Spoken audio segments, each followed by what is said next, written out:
20 years. That was how long I was called the useless one inside my own home. I grew up at parties where only my sister's name was celebrated, inside family photos where I was just a shadow cropped at the edge.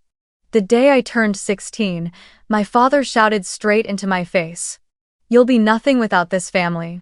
I left that night with $200 in my backpack and one promise to myself, to prove them wrong. From empty hands and thousands of sleepless nights, today I'm telling this story from the very estate in Napa Valley I built with my own strength. And then, life turned full circle.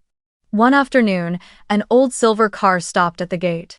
My parents and sister stepped out, no longer shining, only carrying arrogance and expectation. They came to claim a share of what they had never given me. I smiled, holding an envelope I had already prepared, and the whole room fell silent when they opened it.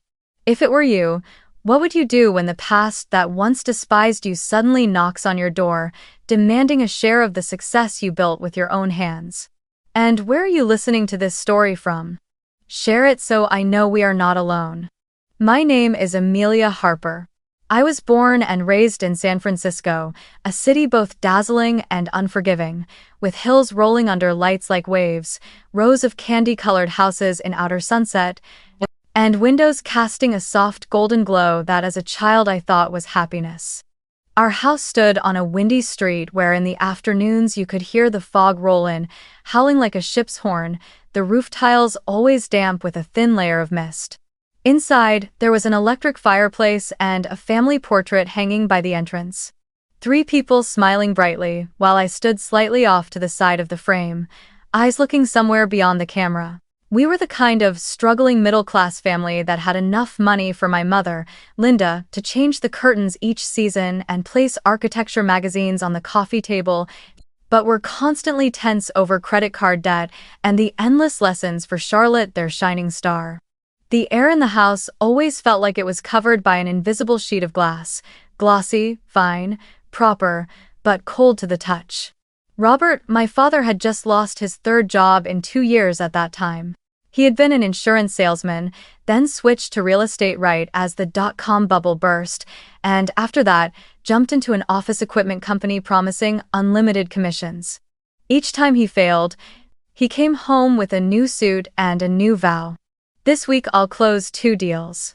Then on some random night, with the smell of beer mixing with the plastic scent of the sofa and the sound of a 49ers game flooding the living room, his voice would harden. "In this house, everyone has to bring value." That line seemed to glide past my mother and Charlotte but stop right in front of me like a sentence being handed down. When contracts didn't come through, his anger needed somewhere to land, and I, the quiet, small-frame daughter with no dance recitals or model tryouts on the calendar, was the easiest target.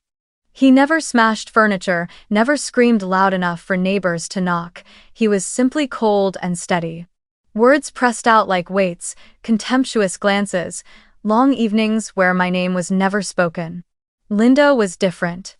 She didn't like confrontation.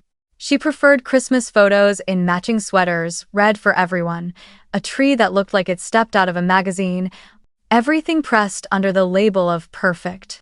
She kept a calendar of things that need to happen so we look like a good family.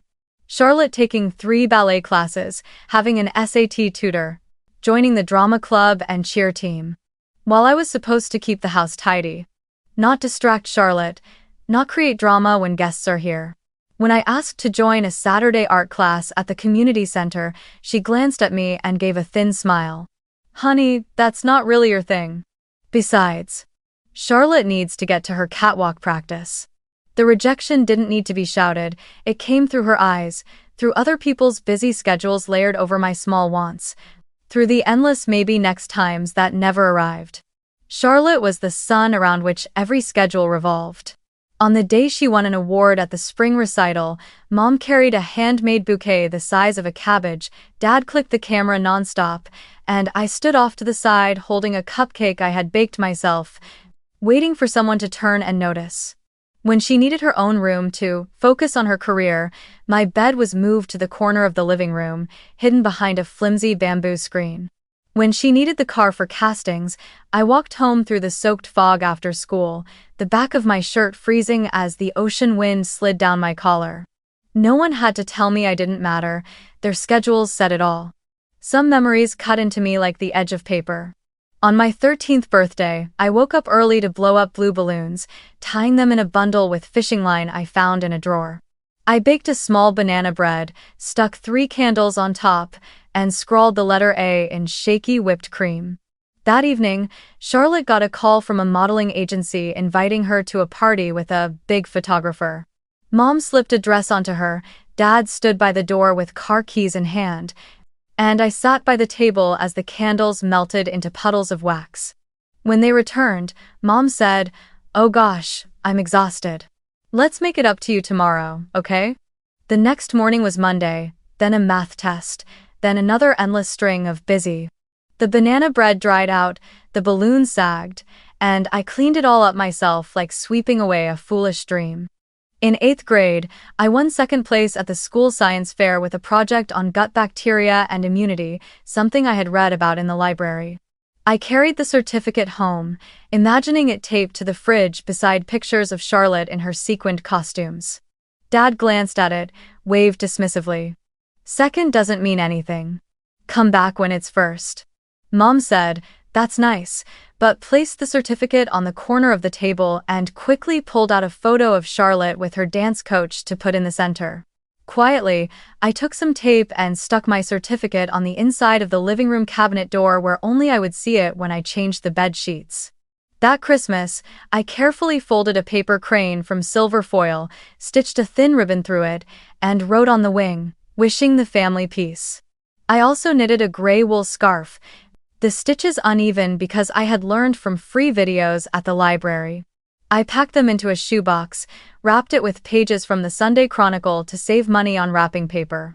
On Christmas morning, Charlotte tore open her gift and instant camera her squeals of excitement making the chandelier tremble. My parents opened the box I handed them, stayed silent for 3 seconds, then gave an awkward laugh. How cute. That afternoon, while I was taking out the trash, I saw the paper crane mixed with the wrapping scraps, one wing crushed, and the scarf draped over a chair, disappearing a few days later. No one mentioned it again. Maybe they forgot. Maybe they chose to forget. Emotional abandonment leaves no smashed doors, no profanities, no bruises anyone can see. It lives in dinners where everyone talks about Charlotte and her plans while I sit filling my plate with green beans, learning to swallow back sentences that start with, "I want." It lives in parent-teacher meetings where my mother shakes hands with the principal and fixes Charlotte's hair in the lobby mirror while I stand waiting, my scholarship form denied for lack of a parental signature still tucked into a folder. It lives in the kitchen at 5 o'clock, sunset bouncing off the stainless steel fridge, where my father asks, "What useful thing did you do today?" And I answer by scrubbing an extra pan. I often went to the public library on Judah Street, where the smell of old paper made you forget the sound of the wind. There, I read everything. Beginners' books on immunology, stories about science and hospitals, a few short pieces about girls trying to survive in loud families. The librarian, Miss Patel, with her warm Indian accent, sometimes handed me old issues of National Geographic. She said, "You have the eyes of someone who asks the right questions." I looked up and felt seen, not as a moving shadow between the kitchen and the laundry machine anymore. In a world where my mother only cared about perfect family photos and my father only about value brought home, the library was the one place where no one measured me against Charlotte's yardstick. One day I made a small card, drawn in ballpoint pen, and wrote, "I'm proud of our family because we always try." I placed it on the dining table. That evening, Dad came home late, sighed, turned on the TV, and brushed the card off the table. It landed on the floor, smeared with spaghetti sauce, then disappeared into the trash. I pretended not to see it, but in my head the sound of paper being crumpled was deafening. It was the same as when Mom handed me the list of chores for Christmas photo day: clean the windows, polish the cabinet handles, iron the tablecloth. There was no line that said, "Amelia gets to have one photo of her own." Once I asked Mom, Can I join the science team? They meet after school. She didn't look up from her perfect Thanksgiving dinner menu notes and said, "No, you have to pick Charlotte up at the studio at 5:30. I walked to the Muni streetcar stop and stood watching the trains glide by like silver fish, wondering if anyone would notice if I disappeared. I started wearing my headphones tight, listening to radio waves mixed with my heartbeat, teaching myself to talk inside my head to fill the empty spaces. I began to think maybe people are born with a place in the house, and mine was like the coat hook behind the door used when needed, unseen when not. One evening, Dad was frustrated because a client had backed out after promising a deal. He looked at me longer than usual. "Daughter," he said, "don't become a burden. Without this family, you're nothing." That sentence felt like a nail hammered into the wall right next to where I slept, creaking every night when the wind blew. Mom still set dinner beautifully, Charlotte still rehearsed in the bedroom that had become her studio, and I learned how to do everything without making noise, washing dishes with a softer touch, closing doors slowly, breathing quieter. Making other people comfortable was the only value I had in that house. At school, when they handed out parent invitation slips for the student recognition ceremony, I slipped the paper into my backpack, knowing that if I gave it to them, Mom would say it clashes with the dress rehearsal, and Dad would snort, "Not worth anything." I still went to the ceremony, standing in the very back, hearing Charlotte's polished name announced for the Artistic Contribution Award, watching her step onto the stage in applause and camera flashes. The family photo printed on that year's Christmas card didn't have me in it. I was the one holding the camera. I don't share these things to ask for pity. I say them because in America, emotional neglect is wrapped in glossy paper.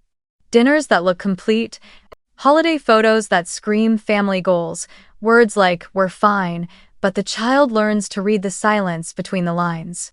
And I read that silence very clearly. It was the cold draft slipping through the door frame on foggy nights. It was the neighbor's porch light feeling warmer than ours. It was the sensation of standing inside the house but feeling like I was out on the porch, listening to people talk about someone else's future. When the adults in my house called me useless, they didn't need to shout. They only had to forget to blow out candles with me, leave a second-place ribbon to yellow in a drawer, or casually toss a paper crane into the trash. Over time, I learned that silence is also a way of naming. And they named me that way for years, until one rainy night at the bus stop, I promised myself I would change it with my own hands. That night, San Francisco rain poured down like a waterfall, streams of water lashing the windows with a cold hiss. I remember sitting in the living room, having just finished a science assignment, silently hoping for at least one word of praise. Charlotte came back from a casting, bragging about making it to a test shoot. Mom sighed as if heaven itself had dropped the blessing, and Dad raised his beer in celebration. I placed my printed paper on the table and began. I was just selected to join the statewide science research competition. But before I could finish, Robert slammed his beer can down on the table. The crash, drowning out my voice. He looked at me, eyes bloodshot from alcohol and failure, and roared, "You think that stuff matters? Charlotte is the future. And you?" He paused for a beat, then said the sentence I would never forget for the rest of my life.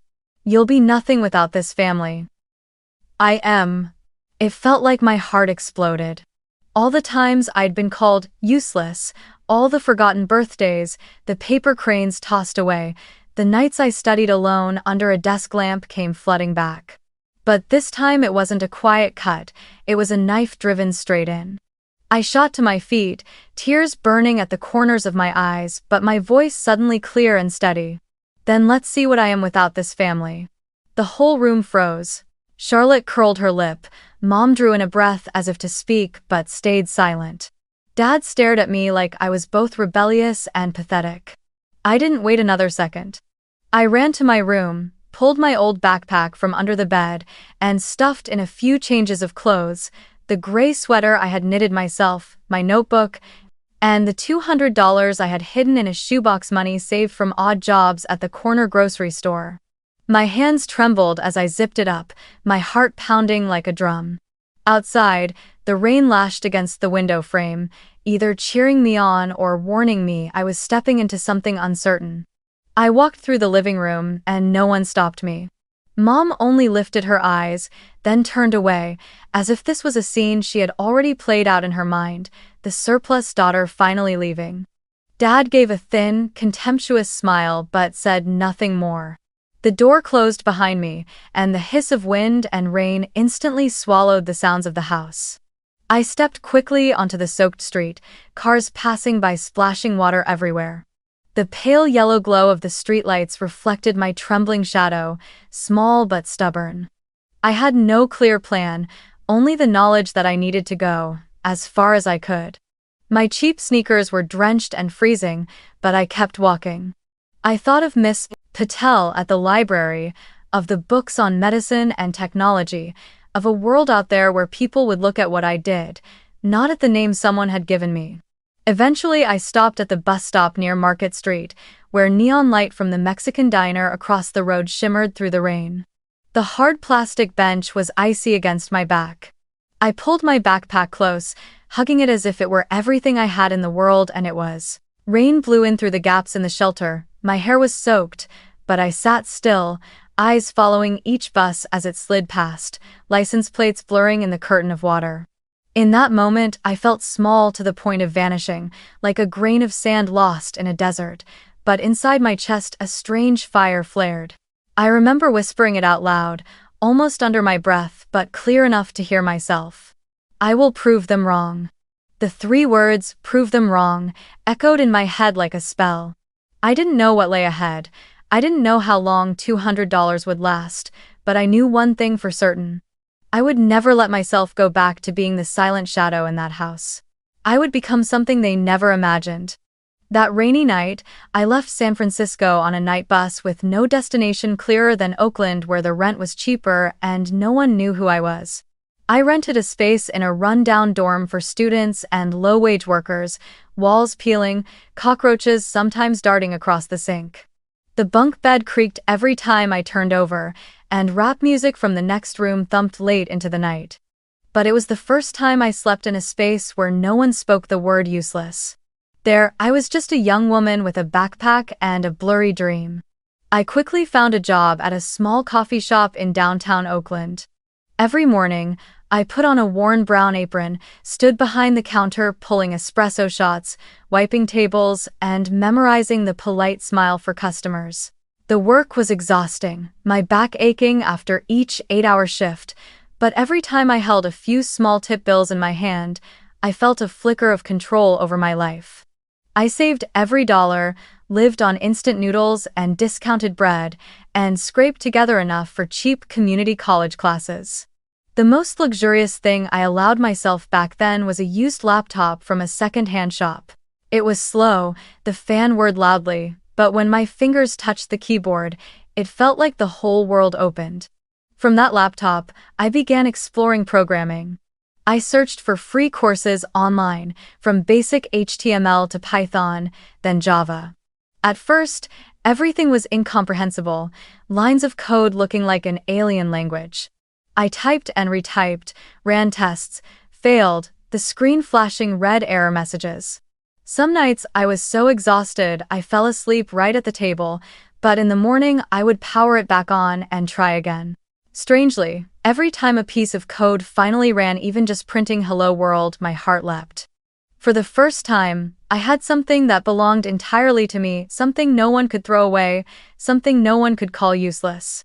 Then one day, I stumbled across an article about using artificial intelligence in medicine, a small project at Stanford experimenting with AI to detect lung cancer early through X-ray images. I read it hungrily, feeling as if my heart were being pulled toward a beam of light. I remembered those afternoons in the library reading about immunology, the health posters taped on my high school walls. A thought flared inside me. If technology can save lives, maybe I can find meaning for my own existence. That night, I barely slept, scrolling through dozens of research papers, coder forums, and free machine learning tutorials. I knew I had just found something not only to live on, but to live for. At the cafe, some of my coworkers mocked me. Amelia, you think you're going to be some tech genius? That stuff's for rich kids at Stanford, one of the baristas sneered when he saw me typing on my laptop during break. I just smiled, swallowing the sting in my chest. I was used to being underestimated, and this time, I swore I wouldn't let anyone's contempt extinguish the small light that had just begun to glow inside me. A turning point came when I enrolled in an introductory computer science class at the community college. The professor, Mr. Sanders, a kind man with silver hair, often noticed me sitting in the front row, taking meticulous notes. After the final class of the semester, he asked me to stay behind. "You pick this up quickly," he said. "Have you ever thought about applying for a scholarship to a major university?" My heart raced as I shook my head. To me, UC Berkeley, Stanford, or MIT were just names I read in newspapers. But Mr. Sanders didn't laugh. Instead, he handed me a sheet of paper with information about a scholarship program for students from difficult backgrounds. "You have talent. You should try." I applied with trembling hands, attaching an essay about why I wanted to pursue medical technology. I wrote about those rainy nights at the bus stop, about the feeling of being overlooked, and about my wish to build tools that would ensure invisible kids like me would never be abandoned again, at least not in healthcare. A month later, an email arrived from UC Berkeley. "Congratulations. You have been awarded a scholarship." I sat frozen in front of the screen, tears streaming down onto the keyboard. For the first time in my life, a great door had opened before me, not because of family, not because of luck, but because of my own effort. Stepping onto the campus of UC Berkeley felt like entering another world. Towering red brick buildings, vast lecture halls filled with students from every corner of the globe, and research groups buzzing with energy late into the night. I was no longer the invisible girl cropped out of the Christmas photo. I was a proud student at one of the top universities in America. Even though I still had to work part-time to make ends meet, even though the weight of the future still pressed on me, something new stirred inside, the belief that I could create value no one could deny. From a child once called useless, I was now rewriting the story of my life. And that was the first turning point, the moment I realized that every difficult beginning can become the foundation for a great journey if you are persistent enough not to give up. Graduating from UC Berkeley is one of the moments etched in my memory forever, not because my parents or sister showed up for a photo, but because for the first time, I walked onto a stage and received a degree with honors, carrying the conviction that I truly mattered. In the crowd, I spotted Mr. Sanders, the professor who had believed in me and helped me find that scholarship waving. He was the first family I had ever chosen for myself. I knew the road ahead was still long, but it was no longer a road in the dark. I had found my light. Right after graduation, I was offered a job at a small startup in Silicon Valley focused on medical technology. The company had fewer than 20 employees, crammed into a rented office in Palo Alto with worn-out furniture and a coffee machine running around the clock. But to me, it felt like a promised land. I threw myself into the work relentlessly, spending days and nights tinkering with ways to apply AI to medical diagnostics. I was captivated by every line of code, every dataset of patient records, every machine learning algorithm that could analyze X-ray images. Some nights, when all my colleagues had gone home, I would still be there alone, the glow of the monitor lighting my face, feeling as if I held the key to opening a whole new door in medicine. On one project, I joined a research team focused on early detection of pancreatic cancer, a disease often called the silent killer. I remember one moment when the AI system we were testing identified a tiny tumor that doctors had missed with the CyanSight daughters. Naked eye. I trembled so hard I had to place my hand on the table to steady myself. In that instant, I knew every sleepless night, every rushed dinner of instant noodles in the office had been worth it. I was helping to save innocent lives, and that was the most powerful feeling I had ever known. But bringing research out of the lab and into the real world required more than passion. We needed funding, vision, and grit. When the startup ran out of money, many colleagues left to find safer opportunities. I chose the opposite, to step out of my comfort zone. I gathered all my small savings and took the risk of pitching to an angel investor about my idea. That first presentation before a room of wealthy investors made cold sweat drip down my back. I stood there with nothing but a laptop, a few rough slides, and an unshakable belief that this technology could save lives. I spoke with my whole heart, not just logic. If we can detect earlier, a child won't have to grow up without their mother, a father won't have to bury his child too soon. When I finished, the room was silent for a few seconds. Then one person nodded, then another. And finally, a handshake that changed my life. I received seed funding to start my own company. Vital AI was born in a tiny rented office in Mountain View. On the first day, it was just me and 3 young engineers sitting on old swivel chairs, writing out the company's vision. Using artificial intelligence to bring precision healthcare to communities, regardless of wealth. I wanted technology not just for large hospitals or patients with premium insurance, but for small clinics where working-class families often went. We worked day and night, coding until dawn, eating cold pizza off the conference table, and bursting into laughter whenever the system successfully recognized a new type of lesion. In just 3 years, Vital AI grew at lightning speed. We signed contracts with major hospitals across California, then expanded throughout the United States. The media began to call me a young female CEO with huge potential in health technology. My name appeared in Forbes, and I was invited to TED conferences to speak about the future of AI in medicine. But every time I stood on a stage, I thought of the little girl once left behind in a cold house in San Francisco, of the forgotten banana bread birthday cake, of my father's words shouted in my face, "You'll be nothing without this family." And I smiled, because I knew I had proven the opposite. More important than recognition was the family I chose for myself. Maya, my best friend from my days at the cafe, became Vital AI's Chief Human Resources Officer. She believed in people more than numbers, and thanks to her, our company stayed warm and human even as we expanded to hundreds of employees. Carlos, an AI engineer from Mexico and my old classmate at Berkeley, stood by me from the beginning. He called me Hermana, sister, and for the first time, I heard that word without feeling pain. Slowly, a circle of people formed around me, people who trusted, shared, and lifted one another up. We held small parties after work, eating tacos right in the office, sharing childhood stories, wounds, and dreams. In that space, no one called me useless. They called me the guide, the big sister, and sometimes simply Amelia, a person seen for who she truly was. With them, I didn't have to prove anything. I just had to exist, and that was enough.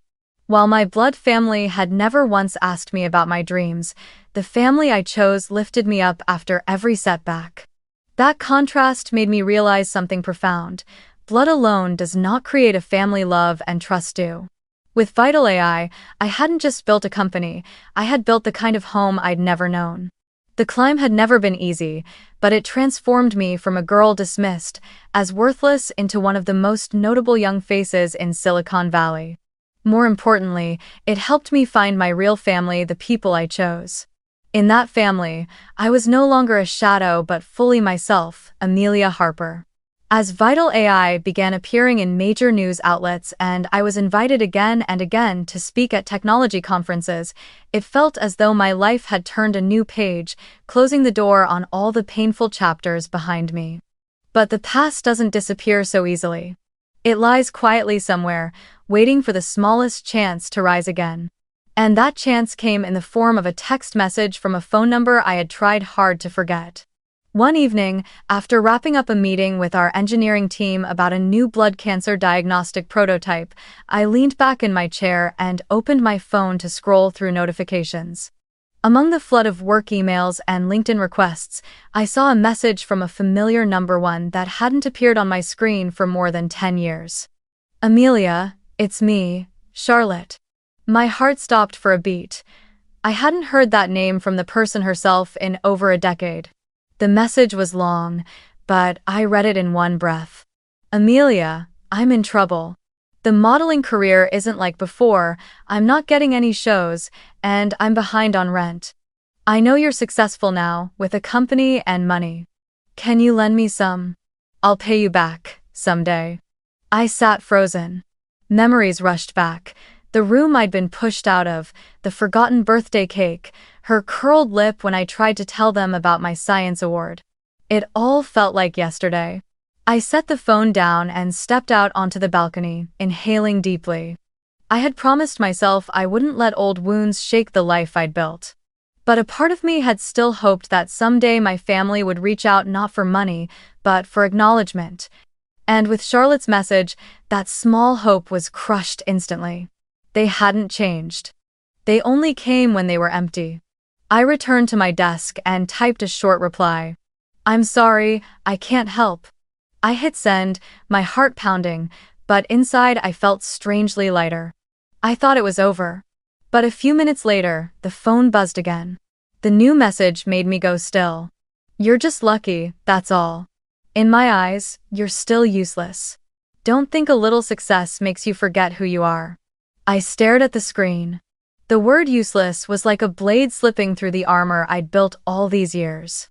I thought I had left the past behind, but it turned out one sentence was enough to make the wound bleed again. I leaned back in my chair, eyes shut tight. Outside, rain beat against the office window like a drum in my head. Part of me wanted to scream, to fire back with every achievement I had earned, to prove I wasn't useless. But another part whispered, why prove anything to someone who never wanted to see? That night, I barely slept. I sat alone in the office, the computer screen casting its glow across my face. On the screen were unfinished lines of code, medical data from the community hospitals we were partnering with. I stared at each number, each graph, and suddenly wondered, maybe this was the real answer. Not arguing, not trading words, but the work I was doing, the lives my technology might save. Charlotte could call me useless, but what about the patients who had been diagnosed early and given years more to live? They would never call me that. The next morning, I arrived at the lab earlier than usual. I poured every ounce of energy into the project in front of me, developing an AI algorithm to help frontline doctors detect blood cancers early through a simple blood test. My team and I worked for weeks, hardly leaving the lab. Every time I felt exhausted, I remembered that message. Every time someone on the team grew discouraged, I told them my story about being called useless, about how I wanted to turn that label into fuel. The whole team drew strength from it.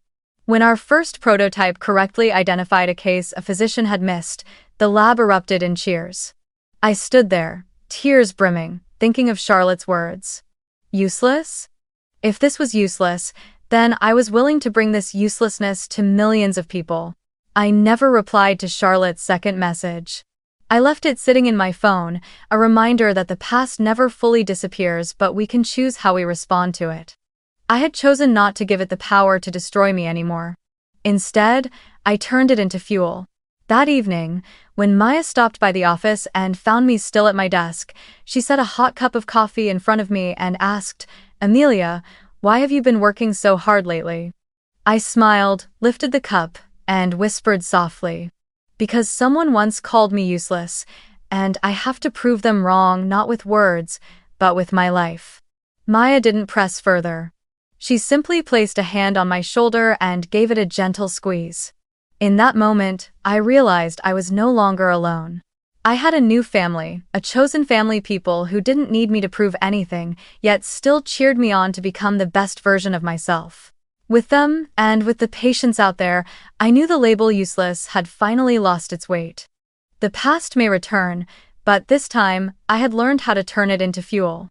And I also knew that sooner or later, Charlotte and my parents would come to me not just through messages, but in person. And when that day arrived, I would be ready. That day came sooner than I expected. After Charlotte's message, I had already braced myself for their eventual arrival. But when I saw the old silver sedan pull up at the gates of my Napa Valley estate, a shock still rippled through my body. This wasn't lifeless words on a phone screen anymore. This was the past in flesh and bone, stepping out of the car, carrying the same mix of arrogance and defeat I remembered too well. Robert stepped out first. His frame was more stooped than before, his hair streaked with gray, but his voice still carried that commanding tone that had once made me hold my breath as a child. "Amelia!" he barked, as though the grand gates of this estate were naturally his to pass through. Linda followed, her old coat looking years past its prime, though she still tried to shape that gentle, artificial smile, the same one she had always used to cover the cracks in our family. And then Charlotte, wearing an expensive but faded dress, her face painted heavily to mask the exhaustion, stepped out, her eyes carrying both arrogance and a quiet plea. I stood on the steps, the small envelope I had prepared still in my hand, and offered them a cold smile. They walked closer, their eyes sweeping across the wealth around them like surveyors sizing up a treasure. Robert wasted no time with pleasantries. His voice came out gravelly. "You only got this far because of the foundation the family gave you. Don't forget, we're blood, you have a responsibility to share with your family." Linda jumped in immediately, her tone shaky but dripping with theatrics. "Amelia, I've missed you so much. Our family may have had misunderstandings, but I believe we can heal. You have so much. Would it hurt to share a little with your family? I don't want money, I just want my daughter back." I heard every word, every tremor of false tenderness, and felt my stomach knot. Charlotte stood slightly behind them, arms crossed, her gaze flicking around the mansion before she spoke bluntly. "You own Vital AI, right? You didn't build it all alone. Since childhood, without mom and dad taking care of you, you wouldn't have gotten an education. You should give me a share of the company just to make things fair."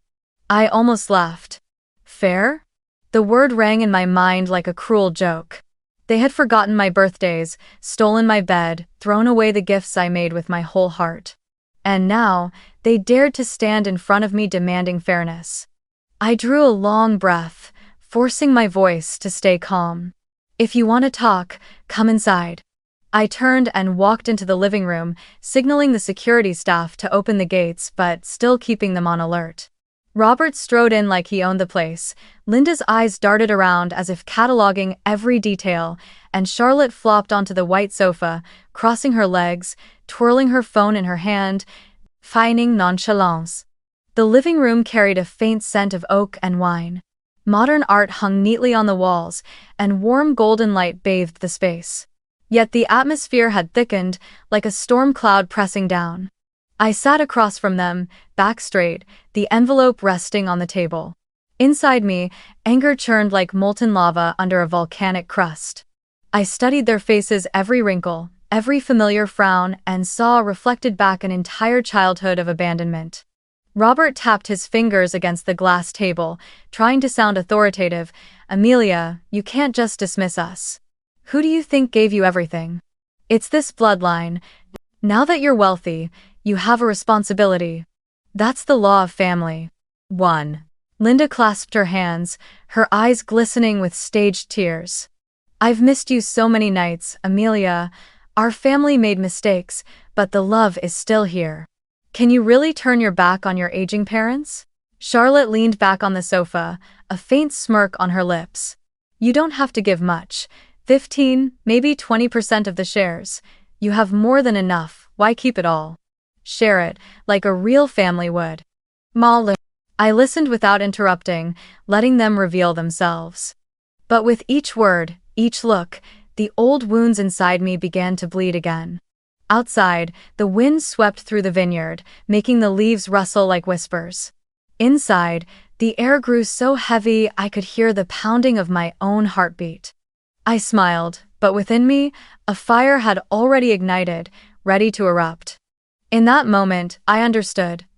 20 years had changed nothing. They hadn't come for me, they had come for money. Not to apologize, but to demand.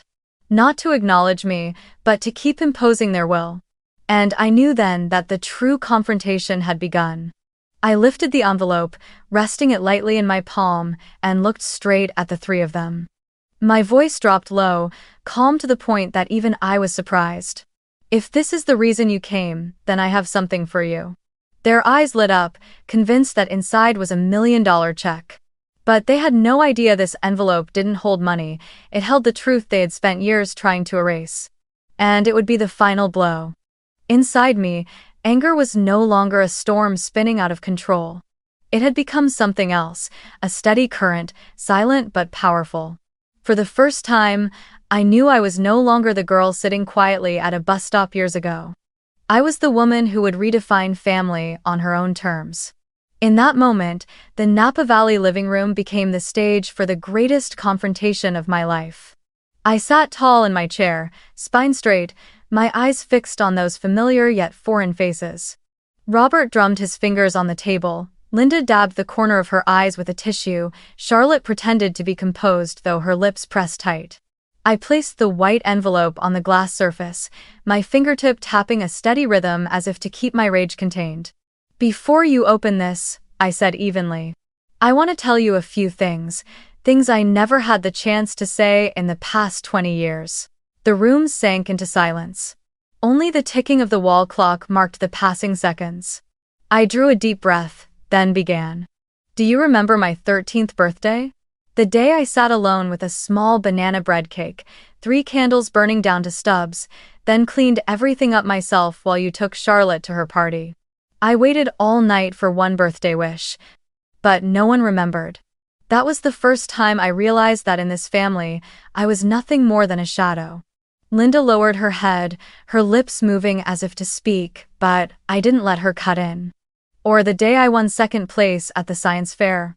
I brought that certificate home, set it on the table with all the pride I had. But Dad waved it off, said, 'Second doesn't mean anything.' And Mom moved the paper aside to make room for another photo of Charlotte. I learned to hide my achievements because no one cared." Robert's brow furrowed, his mouth opening, but I locked eyes with him, my voice rising a notch. "Don't deny it. I remember every crease of your frown. And Charlotte," I turned to my sister, my gaze like a blade. "Do you remember the Christmas when I folded paper cranes, wrote blessings on the wings, and knitted scarves for everyone? You were the first one to throw it in the trash. I saw everything. You smiled, said, 'How cute,' and an hour later, my gift was in the garbage. You didn't just throw away the present, you threw away my heart."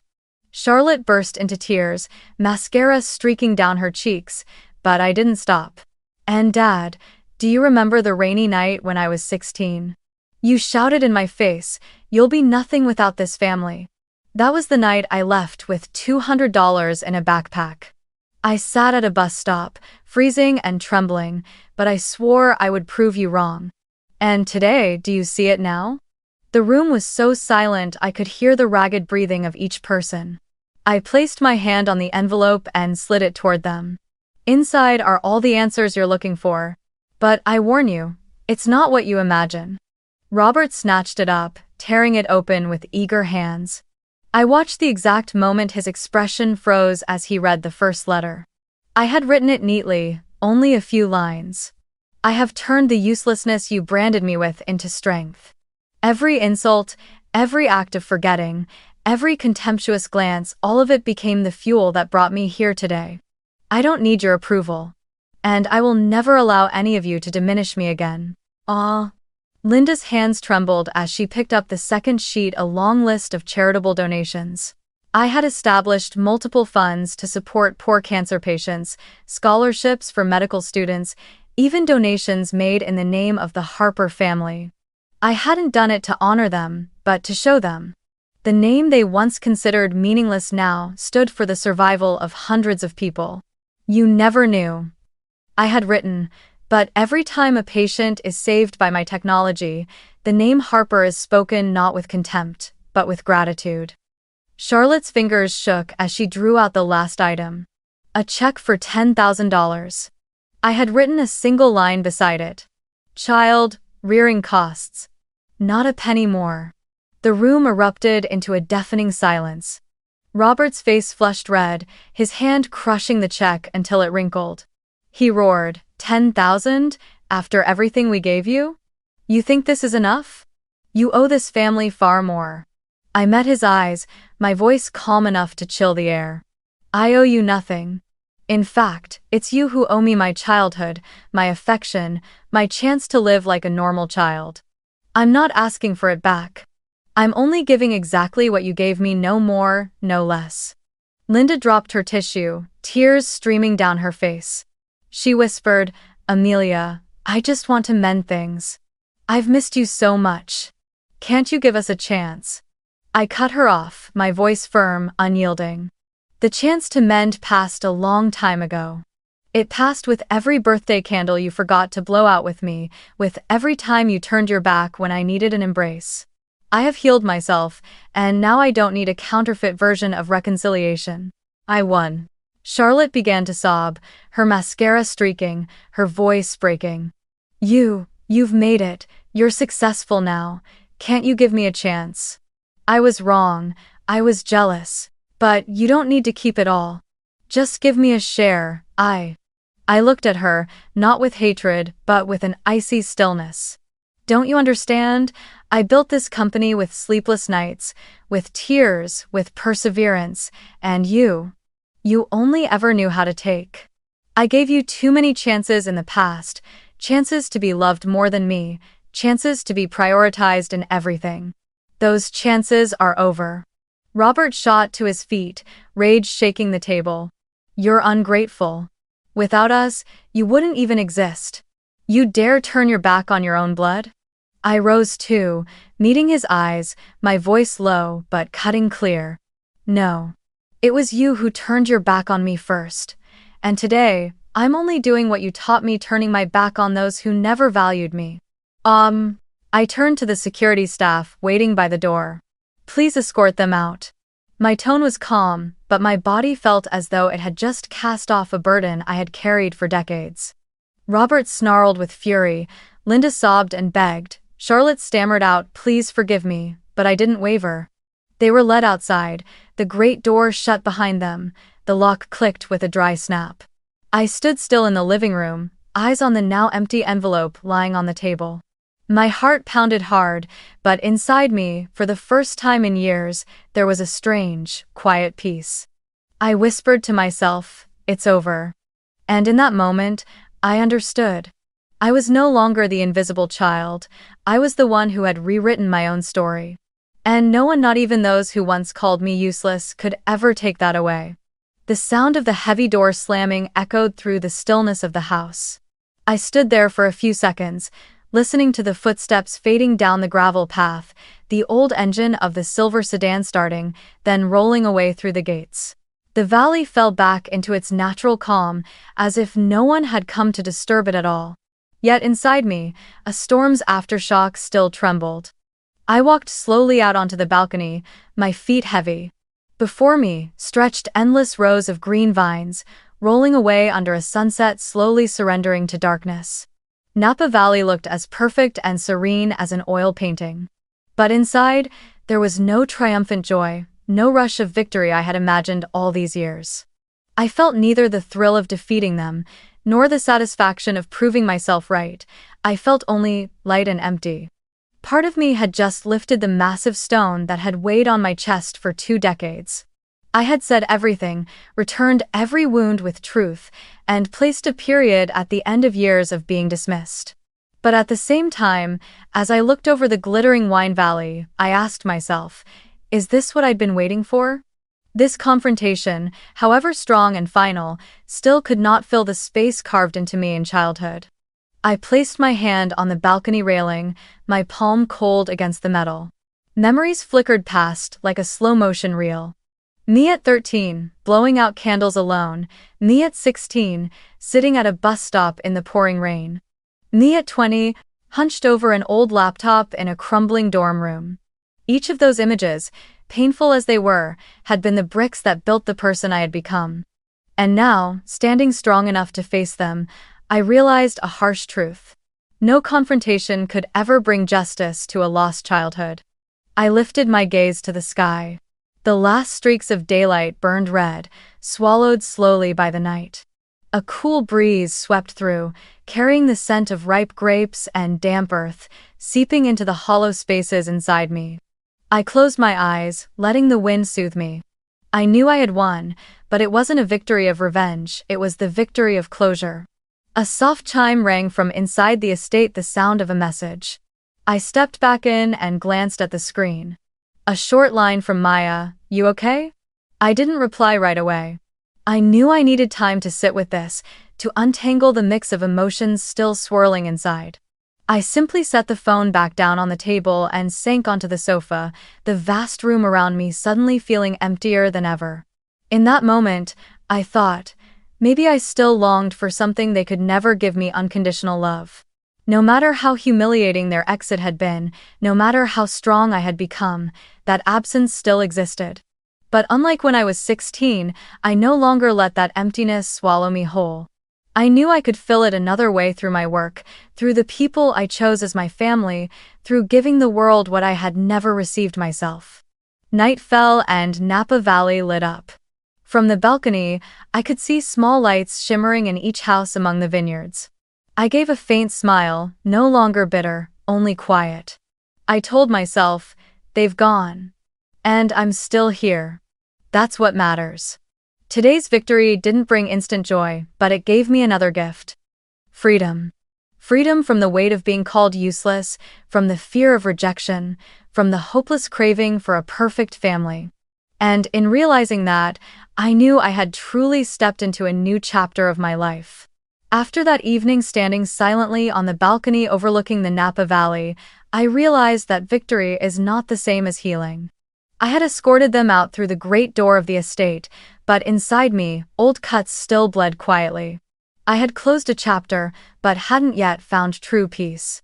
And that was when I decided to take one step I had avoided for years: to go into therapy. During the first week, I sat in a softly lit room that smelled faintly of lavender oil. My therapist, a middle-aged woman named Dr. Mitchell, had steady eyes and a warm, low voice. She asked me, "Amelia, what brings you here today?" I hesitated for a few seconds, then said, "I'm successful, I have a company, I have everything." But when I look back, I still feel like that 13-year-old girl waiting to blow out candles alone. I still feel useless, even though everyone out there calls me a genius. Saying those words out loud made me feel both relieved and ashamed. But Dr. Mitchell nodded, as if she had heard thousands of stories like mine. "Success can't replace the recognition you longed for from your parents," she said. "But we can learn to give that to ourselves, without waiting for them." In the sessions that followed, I began to open up the memories I had buried for so long. I told her about the scarf tossed in the trash, about the certificate left to gather dust, about the rainy night I left with $200. I cried more than I expected, but through the tears, I learned something: to forgive myself. Not to forgive my parents or my sister, that felt too far away, but to forgive the girl I used to be, for believing she wasn't worthy, for blaming herself when she was abandoned. I held the 13-year-old me in my mind and whispered, "You're not useless, you were just forgotten. And now I'm here, proving you've always had value." Maya became an important companion in that journey. One afternoon, after I finished a therapy session, she took me by the hand and led me to a children's hospital in San Francisco. "You need to see with your own eyes how your technology is saving lives," Maya said. We walked into the treatment wing, where machines running Vital AI software sat in the testing rooms. A young doctor explained, "This system has helped us catch 4 cases of blood cancer early in just 2 months. Without it, these children might not still be here." I went still when I saw a 9-year-old girl darting down the hallway, clutching a balloon, her hair almost completely gone from chemotherapy. Her mother, eyes brimming, said to me, "Because of this technology, my daughter got treatment early. I don't know how to thank you." I knelt and hugged the girl, my heart flooding with a feeling no financial success could ever bring, the sense that my existence truly mattered. That experience pushed me to do more. I thought of myself as a child, the invisible one. I couldn't change my own childhood, but I could change the lives of other children.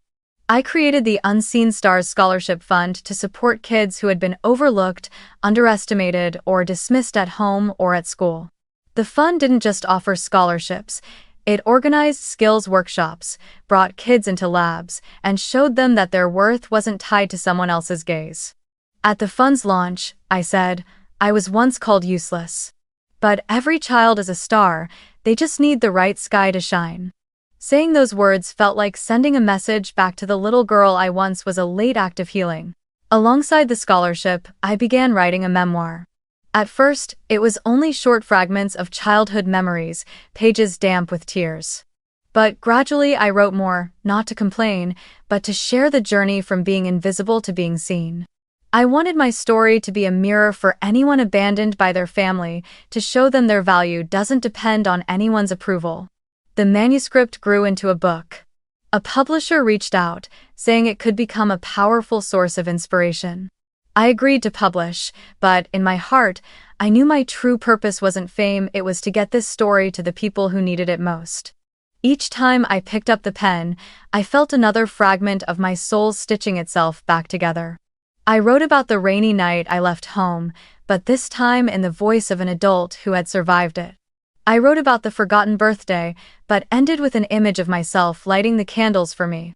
And when I reached the chapter about confronting my parents in the Napa Valley estate, I didn't write with anger, but with calm, as someone who had closed an old book and opened a new one.